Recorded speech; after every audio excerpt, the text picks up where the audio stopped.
বন্ধুরা, যে এসআইআর হচ্ছে সেই এসআইআর এর যে বাড়ি বাড়ি বিএলওরা ফর্ম দিয়ে যাচ্ছে, সেই ফর্ম ফিল আপ আমি এখন করছি। আপনারাও একটু দেখে নিন যে সঠিক নিয়মটা কিভাবে ফর্ম ফিল আপ করতে হবে। এই যে হচ্ছে ফর্ম, এই যে মতিয়ার মণ্ডল, এই মতিয়ার মণ্ডলের এখন বর্তমান লিস্টেও ভোট আছে এবং 2002 সালের লিস্টেও ভোট আছে। সেই ক্ষেত্রে মতিয়ার মণ্ডলের ডেট অফ বার্থ হবে প্রথমে, মানে জন্ম তারিখ। তারপরে আধার নাম্বার থাকলে দিতে হবে, অবশ্যই দেওয়া ভালো। মোবাইল নম্বরটা বাধ্যতামূলক দেওয়া উচিত। এবং এই ব্যক্তির মতিয়ার মণ্ডলের বাবার নাম, সেই বাবার নাম যদি বাবা মৃত থাকে লেট বাবার নাম দিয়ে দাও। যদি এপিক নম্বর থাকে তাহলে দিতে হবে, বাধ্যতামূলক না, তবে এপিক নম্বর থাকলে অবশ্যই দেওয়া উচিত। যেহেতু মারা গিয়েছে এপিক নম্বর তার নেই। মায়ের নামটা দিতে হবে অবশ্যই, মায়ের এপিক নম্বর যদি থাকে দিতে হবে, যদি মারা যায় দেওয়ার দরকার নেই।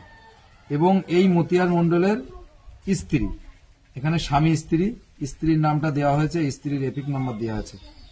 এইবার এই মতিয়ার মণ্ডলের 2002 সালের লিস্ট আছে, সেই ক্ষেত্রে নিচে বাঁদিকের এই যে এই কলমটা মতিয়ার মণ্ডল লিখলাম, এপিক নম্বরও দেওয়া হলো, তার বাবার নাম আতিয়ার মণ্ডল। এই যে সম্পর্কটা, এইটা নিয়ে বিভিন্ন মানুষ বিভিন্ন রকম ভাবে বুঝছে। আমি যেটা বোঝার চেষ্টা করেছি, এই যে অ্যাপ্লিকেন্ট মতিয়ার মণ্ডল অ্যাপ্লিকেন্ট, এই মতিয়ার মণ্ডল ফর্ম ফিল আপ করছে।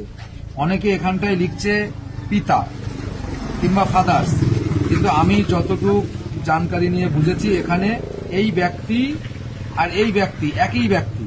তার মানে এখানটায় হবে নিজে, বাংলায় লিখলে নিজে, ইংরেজিতে লিখলে সেলফ, মানে আমার ফর্মটা আমারই ডকুমেন্টস। এটা আরে এটা তো শুধু 2002 সালের ক্ষেত্রে, তাই তো?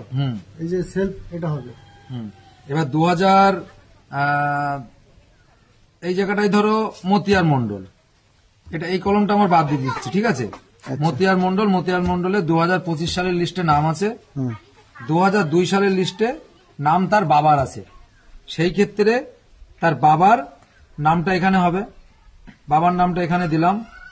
বাবার এপিক নম্বর অবশ্যই আছে, বাবার এপিক নম্বরটা দিলাম, 2002 সালে যেমনটা আছে তেমনটাই দিতে হবে।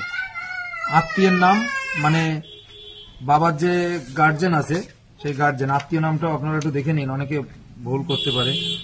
এই যেমনটা এই যে মতিয়ার মণ্ডল, মতিয়ার মণ্ডলের পিতা আম্বিয়ার মণ্ডল, এটাই বোঝা যাচ্ছে আত্মীয়। অনেকে দেখা যাচ্ছে মায়ের নাম দেবে, মায়ের নাম কিন্তু এই দেখো মায়ের নাম, আত্মীয়ের নাম কি আছে? স্বামী, তাহলে স্বামী দিতে হবে, এখানে স্বামীর নাম্বারটা দিতে হবে। তার মানে আমার এখানে হচ্ছে আমি বাবার নামটা দিচ্ছি, এখানে আমার নাম গেল, এখানে এপিক নম্বর গেল, এখানে আত্মীয়র নাম মানে আমার বাবার নাম গেল।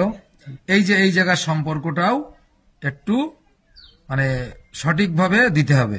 এই জায়গার সম্পর্কটা কি বলছে?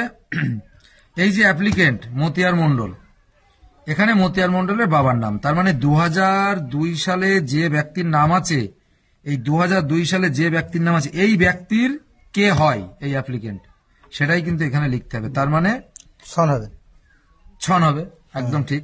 তার মানে এখানে ছন হবে। অনেকে জিজ্ঞাসা করতে পারে যে আমার বাবা মৃত, আমার মাও মৃত, সেই ক্ষেত্রে আমি এখানে দাদুর নাম লিখব, দাদুর নাম, দাদুর বাবার নাম, দাদুর নাম, দাদুর এপিক, দাদুর বাবার নাম লিখলাম। তারপরে সম্পর্ক তাহলে কি হবে?